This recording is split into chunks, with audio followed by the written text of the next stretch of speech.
Pessoal, para a gente poder ter uma excelente preparação para as provas e a gente não sabe exatamente qual banca que vai ser, a gente precisa sempre estudar o máximo de conteúdo possível. Então, para a gente poder terminar o nosso estudo aqui a respeito de princípios, de fontes, e lembrando, né, o conteúdo ele nunca é exaustivo, nunca acaba, tem sempre mais coisa para a gente acrescentar, tem decisões que vêm o tempo inteiro, vem sempre decisões novas, então a gente tem que estar sempre se atualizando, tá, gente? Com relação aos estudos, eles têm que ser sempre aí frequentemente atualizados, frequentemente buscadas novas informações, então tem lei o tempo inteiro. Quando você estiver também trabalhando, exercendo a sua função, você vai ver que você tem que estar o tempo inteiro aí buscando novas fontes, buscando informações. Então a gente vai trazer aqui para vocês alguns julgados e tudo mais, mas é importante que você saiba sempre, olha, tem sempre novas informações, tem sempre novos julgados, novas leis, e a gente vai tentar sempre abranger o máximo de coisas possíveis aqui no nosso estudo. Tá? Então, primeiramente, a gente vai falar aqui a respeito, né, então hoje, principalmente baseado aí nos julgados relacionados aos princípios e também fontes do direito eleitoral. Primeiramente, a gente vai falar aqui sobre a ficha limpa. A lei da ficha limpa tratar a respeito da constitucionalidade dela, que foi questionada, principalmente com relação àquele ponto que eu falei já para vocês, daquela situação de não ter que esperar o trânsito em julgado para você poder aplicar a sanção da inelegibilidade. Então eu falei para vocês, olha, que basta aqui uma decisão de um órgão colegiado para a pessoa já poder ser considerada inelegível para o caso de alguns crimes específicos. E isso foi questionado por conta daquela questão da presunção de inocência, né? Então as pessoas ali alegaram, olha, a gente tem a presunção de inocência, né? Então como que pode ser aplicada aqui uma sanção para a gente se ainda não teve nem o trânsito em julgado? Mas o STF, ele aqui em 2012, ele já tinha julgado a constitucionalidade da lei da ficha limpa. A lei da ficha limpa, ela também alterou ali aqueles prazos de 3 anos para 8 anos. Também foi uma relevante alteração que foi feita por meio da ficha limpa. Lei da ficha limpa, então, altera de 3 anos para 8 anos os prazo de inelegibilidade e também altera a questão lá de decisão por órgão colegiado. Ela já basta uma decisão de órgão colegiado para a pessoa poder ser inelegível. Então, pessoal, principais conclusões do STF. Vamos lá. A lei da ficha limpa é inteiramente compatível com a Constituição, não tendo sido declarado inconstitucional nenhum de seus dispositivos. Essa é a decisão atual, já continua vigendo aí essa decisão, e realmente nenhuma delas foi considerada inconstitucional. A lei da ficha limpa não viola o princípio da presunção de inocência, porque este postulado da presunção de inocência refere-se ao campo penal e processual penal, enquanto a lei complementar trata de matéria eleitoral e inelegibilidade. Atenção então a essa decisão aí deles. Eles estão falando, olha, a presunção de inocência ela não está relacionada aqui ao eleitoral, ela está relacionada ao direito penal e processual penal. Então, quando a Constituição Federal fala a respeito de um estado de inocência, de não culpabilidade, ele está falando ali em um aspecto criminal. Não é possível descontar, aí aqui atenção, uma questão mais específica, seria uma questão mais difícil, poderia trazer, né? Então aqui seria o básico. Agora, aqui em diante, seria o mais específico a respeito da matéria, se o examinador quiser complicar a sua vida. Então, preste bastante atenção, tome cuidado com essa situação aqui, né, de desconto, tá? Uma detração. Não é possível descontar detração do período de 8 anos de inelegibilidade, o tempo em que a pessoa ficou inelegível antes do trânsito em julgado e antes de cumprir a pena. Pessoal, vamos lembrar lá. Então, vamos dizer lá que temos o Pedro.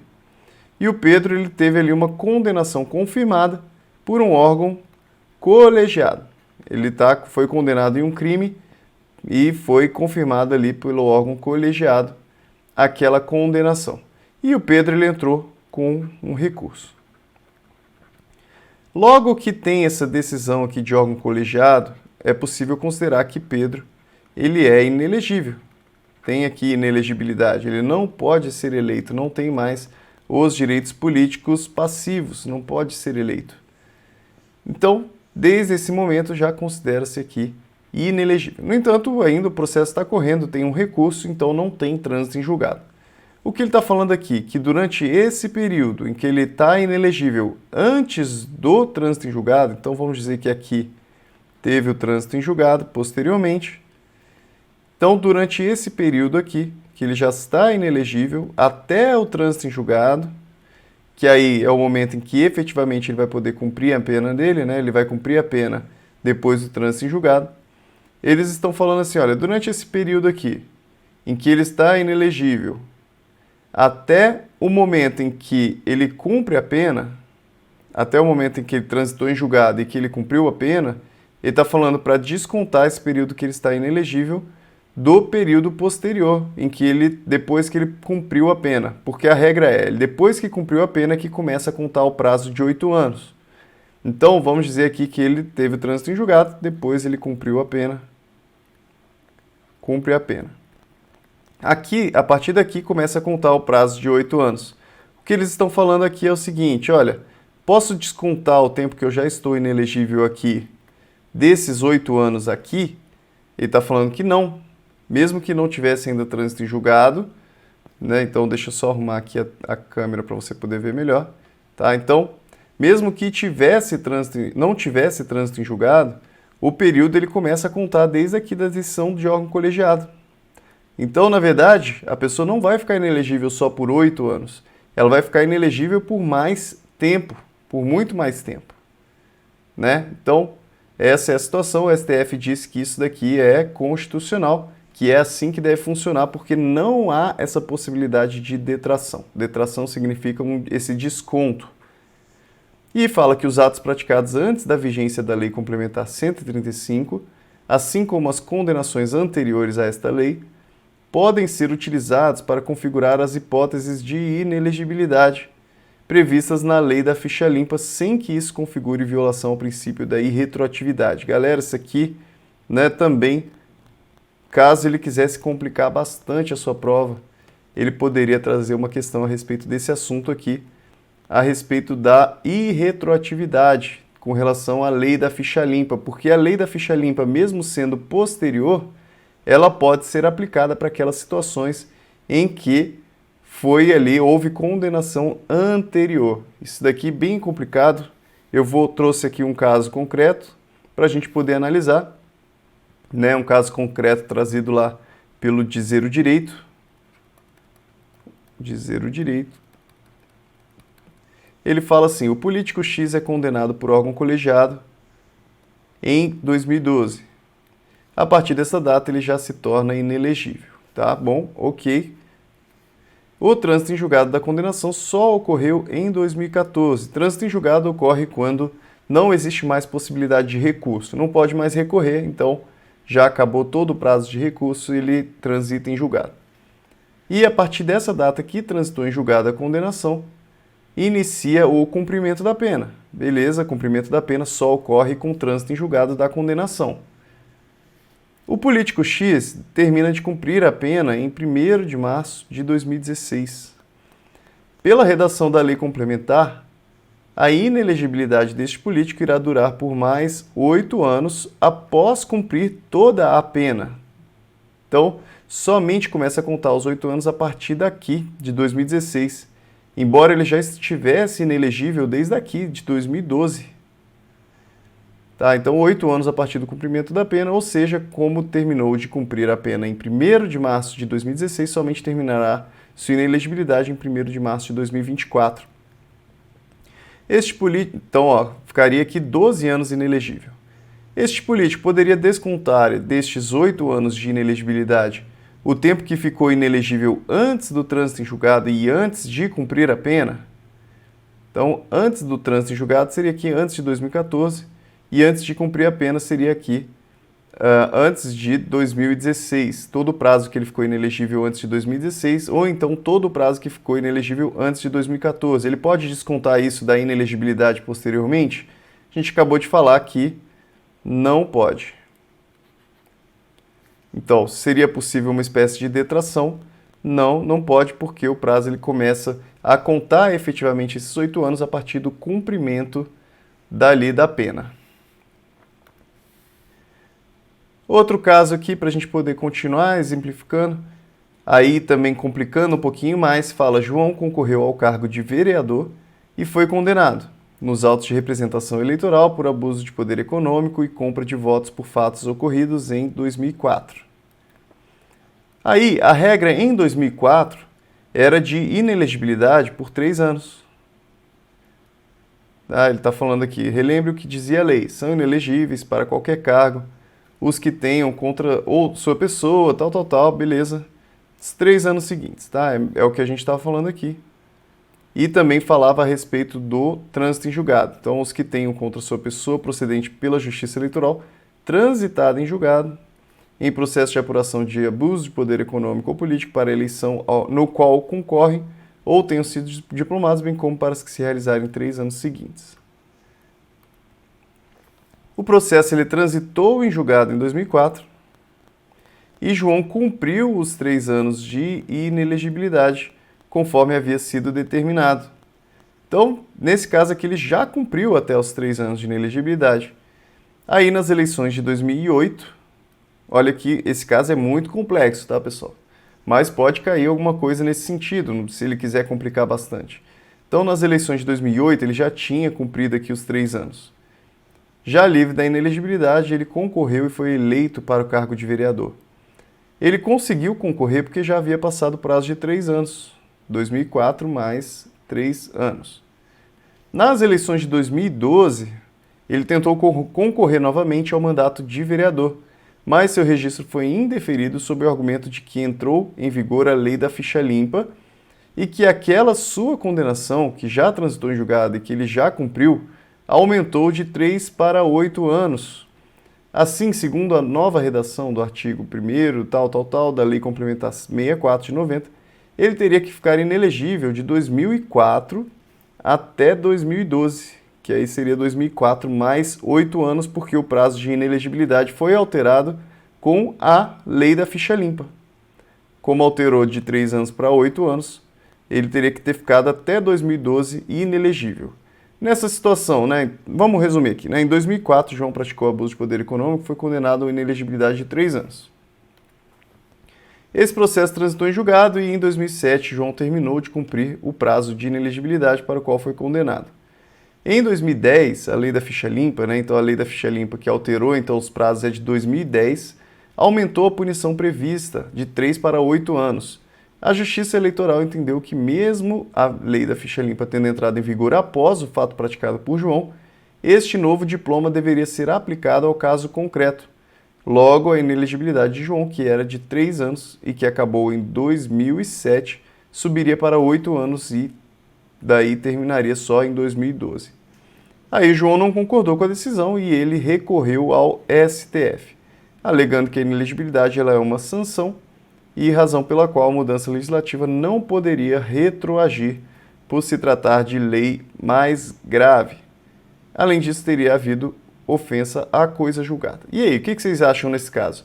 A decisão da Justiça Eleitoral ela foi correta ou não foi correta? Baseado naquilo que a gente já leu agora a respeito disso. E a questão é que a gente viu que o princípio da irretroatividade ele não é aplicado nesse caso aqui. Ele está sendo flexibilizado aqui. Olha aqui o que foi decidido então, Olha, deixa eu só ver aqui. Então a pergunta que se faz é a seguinte: se o aumento trazido pela lei da ficha limpa já se aplica para a situação de João, mesmo que o fato tendo ocorrido antes da vigência da nova lei? O fato tudo ocorreu antes da nova lei. Mas vai aplicar essa nova inelegibilidade? Inclusive, ele já foi eleito vereador, Isso daqui que é o mais engraçado, Mas fala aqui a decisão do STF que vai sim se aplicar essa nova lei da ficha limpa. A gente viu aqui que uma flexibilização do princípio da irretroatividade. Em regra, aqui uma lei nova ela não pode se aplicar para fatos que ocorreram anteriormente a ela, já que ela não estava em vigor. No entanto, aqui a decisão do STF é no sentido de que a lei da ficha limpa, em razão aqui de privilegiar aquela questão da probidade, da moralidade, ela se aplica para os casos que ocorreram também antes dela, o prazo de 8 anos de inelegibilidade. Então o STF entendeu que é possível aplicar o prazo de 8 anos de inelegibilidade, introduzido pela lei da ficha limpa às condenações por abuso de poder, mesmo nos casos em que o processo já tenha transitado em julgado, quando a lei da ficha limpa entrou em vigor. Então, mesmo que a inelegibilidade lá naquela época fosse de 3 anos, vai poder sim se aplicar aos 8 anos. O fato de a condenação nos autos de representação por abuso de poder econômico ou político haver transitado em julgado, ou mesmo haver transcorrido o prazo da sanção de 3 anos imposta por força de condenação pela Justiça Eleitoral, não afasta a incidência da inelegibilidade constante da alínea D do inciso 1 do artigo 1º da Lei Complementar 64, cujo prazo passou a ser de 8 anos. Muito interessante essa situação. A gente tem que tomar muito cuidado porque isso daqui acaba fugindo à nossa noção mais comum, né? A nossa noção mais comum diria que não se aplicaria o prazo de 8 anos, mas aqui a gente vê que se aplica sim. Um outro julgado aqui do STF fala a respeito da inconstitucionalidade do voto híbrido. Essa daqui é uma decisão de 2015, a gente tem que tomar cuidado, porque isso daqui está relacionado, né, uma decisão de 2018, tá? O que a gente tem que tomar cuidado aqui é que ele está tratando a respeito daquele voto híbrido naquela circunstância específica, então então se viesse aí uma nova lei com uma nova hipótese de um tipo de voto impresso e tudo mais, isso teria que ser analisado novamente pelo STF, já que se trouxesse ali uma nova hipótese de voto híbrido, né, em que tivesse ali uma situação em que a pessoa não fosse identificada e tudo mais, essa nova hipótese teria que ser prevista. Com relação a esse voto híbrido aqui, ele foi considerado inconstitucional. Então ele fala, é inconstitucional a lei que determina que na votação eletrônica o registro de cada voto deverá ser impresso e depositado. Tá, então se ali a lei estiver determinando que na votação eletrônica o voto vai ser impresso e depositado de forma automática, sem contato do eleitor, em local previamente lacrado. Então, o STF já decidiu que isso daqui é inconstitucional. Pessoal, uma coisa que a gente tem que lembrar, né, com relação à separação dos poderes. É possível que o STF decida que alguma coisa é inconstitucional, não tem problema nenhum, mas existe algo que se chama aqui que a gente entende que o legislativo ele faz aqui acaba que há um embate entre os poderes, de certa forma, né? Mas o poder legislativo é quem efetivamente legisla, quem cria as regras. Então é possível, por exemplo, que uma situação dessa seja considerada inconstitucional. A gente já viu situações similares a essa, em que é considerado inconstitucional alguma coisa, e o legislativo vai lá e faz uma nova lei de novo, então, ou faz uma emenda constitucional e acaba fazendo então com que aquilo ali seja legitimado novamente. Tá? Então, embora o STF tenha considerado inconstitucional, nada impede que em um momento posterior o legislativo novamente atue nesse sentido aqui. Tá? A decisão do STF ele não vincula o poder legislativo com relação às normas que ele vai produzir. Tá? Então ele considerou inconstitucional a lei que determina na votação eletrônica o registro de cada voto deverá ser impresso e depositado de forma automática sem contato manual do eleitor em local previamente lacrado. Tá? Foi considerado já inconstitucional isso em 2018. Essa previsão acaba permitindo a identificação de quem votou, ou seja, permite a quebra do sigilo. Eu estou falando a respeito disso daqui justamente porque uma das principais ideias dentro do direito eleitoral, então uma questão mais conceitual, mais principiológica, é a questão do sigilo de voto, o voto secreto. Esse daqui é sim, dentro da direito eleitoral, uma questão primordial, uma questão essencial que é o sigilo do voto. Embora a gente não tenha falado especificamente dele nas nossas aulas de princípios, aqui está sim relacionado à lisura das eleições, está relacionado à moralidade também, porque o que existia antigamente era aquele voto de cabresto, aquele voto em que as pessoas vendiam seus votos e obrigavam a pessoa a votar em quem eles queriam, e tudo isso em razão aí da falta de sigilo. Então eles inclusive cobravam daquelas pessoas que votassem nelas e que comprovassem que votaram nelas. Então o sigilo, quando ele não é respeitado, gente, isso causa diversos problemas para a nossa democracia. Então o sigilo do voto é extremamente importante e então fala aqui que esse voto híbrido ele quebra o sigilo e também a diminuição da liberdade do voto, violando aqui o artigo 14 e o parágrafo 4º do artigo 60 da Constituição. Cabe ao legislador fazer opção pelo voto impresso, eletrônico ou híbrido, visto que a Constituição Federal nada dispõe a esse respeito, observadas, entretanto, as características do voto nela previstas. Então ele fala, olha, se o legislador quiser adotar o voto impresso, tudo bem, adote o voto impresso. Se quiser o eletrônico, tudo bem. Ou se quiser o híbrido, tudo bem. Ele está falando isso. No entanto, o modelo híbrido trazido pelo artigo 59A constitui efetivo retrocesso. Então ele está falando, olha, você pode até adotar um voto híbrido, só que não dessa forma. Dessa forma aí está causando um retrocesso aos avanços democráticos conquistados pelo Brasil para garantir eleições realmente livres, em que as pessoas possam escolher os candidatos que preferirem. Tá? Então, aqui com relação ao voto híbrido, ele foi considerado inconstitucional. Esse voto híbrido que foi trazido lá pelo 59A, Lei 9.504. Resolução do TSE não pode, aí agora a gente vai tratar aqui a respeito das resoluções do TSE, então está relacionado aqui às fontes de direito eleitoral. Eu falei para vocês das resoluções. Aqui fala, olha, a resolução do TSE não pode determinar a suspensão automática de partido por ausência de prestação de contas. Tá? Vamos terminar aqui só para vocês entenderem. Tá? Gente, resolução do TSE, ele trouxe ali uma questão específica a respeito da prestação de contas. Ela falou assim, olha, se você não prestar contas, você vai ter uma suspensão automática do seu partido. Ele está falando aqui que a resolução do TSE não pode criar uma obrigação, não pode trazer uma nova obrigação que não estava prevista em lei. Por isso que ele está falando, olha, devendo ser cumprido o procedimento previsto no artigo 28 da Lei 9.096. Aqui eu quero só que você entenda, né, que as resoluções do TSE, elas devem ser ali a par da lei, elas devem destrinchar a lei, densificar o conteúdo da lei e não trazer novas matérias e não trazer novas obrigações e novos direitos. Basicamente isso que eu queria falar para vocês a respeito aqui desse julgado então bem recente, 2019. A gente, quando for falar de prestação de contas, e partido político, a gente fala mais a respeito desse julgado aqui em específico, tá? Gente, a gente finaliza o nosso estudo aqui a respeito das jurisprudências que estão relacionadas aqui a princípios e fontes, tá? Na próxima aula a gente continua tratando a respeito da organização do judiciário, do poder judiciário aqui na área eleitoral. Você vai poder entender, a gente vai começar aí algumas matérias e depois terminar com a explicação de como funciona o Ministério Público Eleitoral também. Gente, muito obrigado por assistir até o final. Espero que esteja ajudando bastante você aí. Se você gostar da nossa aula, não esquece de deixar o joinha também. Um grande abraço e até a próxima.